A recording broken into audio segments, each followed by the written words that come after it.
Hello यूट्यूबकर, आजीच्या गोष्टीच्या चॅनलवर तुमचे सहस्र स्वागत असो. आणि या ब्रेकफास्ट सिरीज मध्ये पण तुमचे खूप खूप खूप स्वागत. तर आज आपण जो ब्रेकफास्ट पदार्थ बनवणार आहे तो एकदम झटपट फटफट बनणारा असा पदार्थ आहे, तो म्हणजे दडपे पोहे. आम्हा सर्वांना तो खूप आवडतो.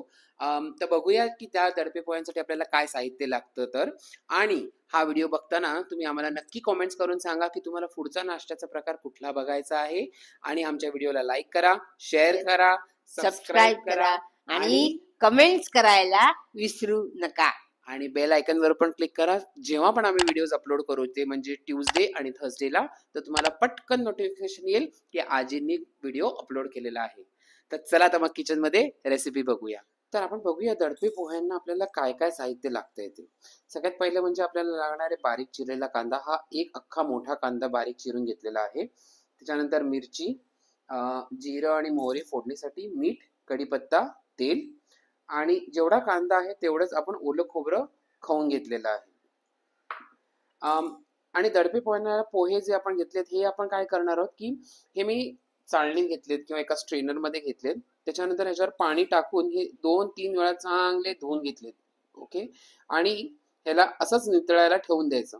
म्हणजे ह्याला काही काही लोक काय होतात, हातात असं प्रेस करतात आणि मग त्याचं पूर्ण पाणी काढतात. आपण तसं काही करणार नाही आहोत. धुवून फक्त ते स्ट्रेनर मध्ये ठेवून द्यायचं. जेवढं पाणी नितळतंय तेवढं नितळून दे आणि आपण हे पोहे फोडणीला घालणार आहोत. ह्याच्याने काय होतं, एक प्रो टिप म्हणजे की पोहे तुमचे सॉफ्ट राहतात, कडक होत नाहीत पटकन. त्यामुळे जेवढं जास्त तुम्ही त्यातलं पाणी मॉइश्चर काढून टाकाल तर ते पोहे नंतर कडक लागतात. तर चला बघूया आता पुढे काय करायचं. तर आता आपण पॅन गरम करायला ठेवलेला आहे. तर ह्या पॅन मध्ये आपल्याला जवळजवळ एक 2 टेबलस्पून पर्यंतचं तेल लागेल. ठीक आहे. हे आपण तेल घातलंय. आता हे तेल गरम झालं की आपण फोडणी घालणार आहोत. आता ही जी फोडणी आहे ती फोडणी आपल्याला असं नाही करायचंय की आपण कांदा शिजवतोय जसं आपण कांदा पोहे, बटाटे पोहेला जे करतो तसं नाही करायचंय. ही एकदम क्विक रेसिपी आहे, त्यामुळे फटाफट सकाळी नाश्त्याला करायला खूप चांगली आहे. तर तेल थोडंसं तापलंय. तर तेलमध्ये आता आपण मोहरी आणि जिरं घालूया. हे जरा चांगलं तडतडलं की आपल्याला घालायचंय हिंग. गेल्या वेळेला पण मी हिंग सांगायला विसरलो होतो. आता पण हिंग सांगायला विसरलो. घाई होते कधी कधी सकाळची आपण नाश्ता बनवताना. तर आपण ह्याच्यात घालायचं आहे हिंग. हिंग घातला की आपण हे कढीपत्त्याची पानं ठेवली ही घालायची. गॅस थोडा कमी करूया आणि फटाफट हे मिक्स करून घेऊया. हा. मग ह्याच्यात आपण घालणार हिरवी मिरच्या,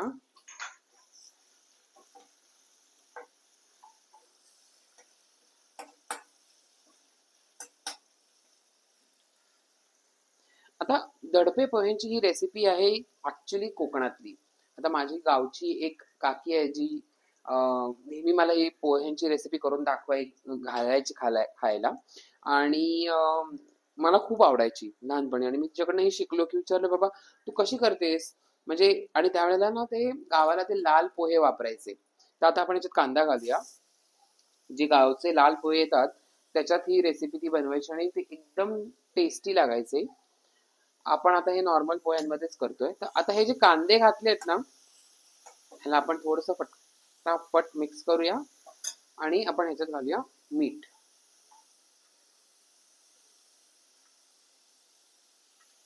ओके. गॅस बारीकच ठेवायचा आहे, मोठा नाही करायचा आहे आपल्याला. आणि हे मिक्स केलं मी आणि ह्याला आपण झाकण लावून 1 मिनिटासाठी ठेवून देऊया. तोपर्यंत मी तुम्हाला ती गोष्ट कंप्लीट करतो. मग ती लाल पोह्यांमध्ये ती दडपे पोहे बनवून द्यायची मला असे सेम, आणि इतके टेस्टी लागायचे. तर मी तिच्याकडे ही रेसिपी शिकलो आणि मग घरी आल्यानंतर मी हे नॉर्मल पोह्यांमध्ये पण ट्राय करून बघितलं. खूप मस्त बनते ही रेसिपी. आता काही लोक जी आहेत ना, ही रेसिपी कशी करतात की बाबा कच्चा कांदा घेतात, पोहे भिजवलेले घेतात, त्याच्यात खोबरं, फरसाण आणि बाकी सगळ्या गोष्टी टाकतात आणि मग ही रेसिपी बनवतात. मला जनरली मी ती खाल्ली आहे, पण generally I don't like that. म्हणजे मला एवढं ती फारसं असं अपिलिंग नाही वाटत. मला ही रेसिपी खूप आवडते जी माझी काकी बनवायची. आणि ही रेसिपी तुम्ही ट्राय करून बघा. आता हा 1 मिनिट कांदा शिजला की तो सॉफ्ट होतो. सॉफ्ट झाल्याबरोबरच आता आपण बघूया, हा बघा थोडासा तो असा सॉफ्ट झाला ना कांदा, हा आपला हा झालाय सॉफ्ट पिंकिश कलर येतो त्याला, बरोबर. आता ह्याच्यात आपण खोबरं घालणार आहोत. जेवढा कांदा तेवढं खोबरं, आणि गॅस बंद करायचा. हे एवढंच शिजवायचं आपल्याला, ठीक आहे. आता हे खोबरं ह्याच्यात मिक्स झालं व्यवस्थित की ह्याच्यातच आपल्याला हे सगळे पोहे टाकायचे.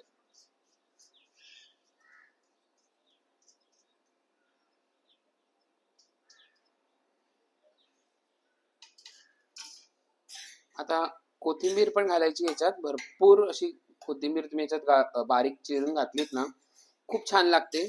पण अनफॉर्च्युनेटली आमच्याकडे आज कोथिंबीर नाहीये, म्हणून आपण नाही घालत आहोत. पण तुम्ही घाला, खूप टेस्टी लागते. ओके, हे आपण हे आता सगळं मिक्स केलं व्यवस्थित. सगळं मीठ पोह्यांना लागलं आणि ह्याला आपण झाकण लावायचं पटकन, आणि हे 2 मिनिटं असंच ठेवायचं. 2 मिनिटानंतर आपले दडपे पोहे तयार. A few inches later.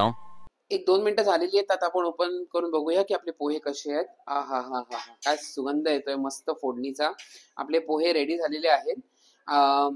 सुंदर दिसत आहेत एकदम.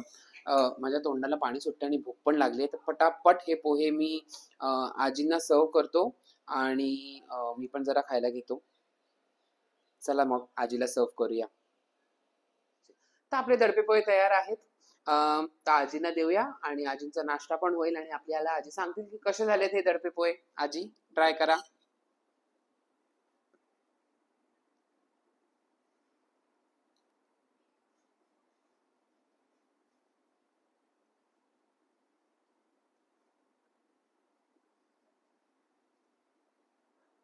प्रोसेसिंग. अप्रतिम, खूपच सुंदर. तुम्ही व्हिडिओ पाहिलात ना, तसंच करा. खूपच छान. छान झाले. मीठ बीठ बरोबर आहे. मग ओके, तर तुम्ही ही रेसिपी बघितली असेलच. खूपच फटाफट आणि एकदम क्विक आणि झटपट बनणारे पोहे आहेत. त्याला जास्त साहित्य लागत नाही, वेळही जास्त लागत नाही. त्यामुळे पटापट करून बघा आणि आम्हाला कमेंट्स मध्ये सांगा की तुम्हाला ही रेसिपी कशी वाटली. दडपे पोहे खूप लोक खूप वेगवेगळ्या प्रकारांनी करतात. जो तुम्हाला प्रकार आवडतो, जो तुमच्यासाठी खूप इझी आहे, तो तुम्ही फॉलो करा. आमच्यासाठी हा खूप इझी आहे, त्या हिशोबाने आम्ही हे रेसिपी तुमच्यासाठी आणली आहे. तर आमच्या व्हिडिओला लाईक करा, शेअर करा, सबस्क्राईब करायला विसरू नका आणि कमेंट्स करून सांगायला विसरू नका की तुमच्यासाठी हे पोहे कसे झाले. ओके, तर मग आजी काय करायचं आता? लाईक करा, शेअर करा, सबस्क्राईब करा आणि कमेंट्स करायला विसरू नका.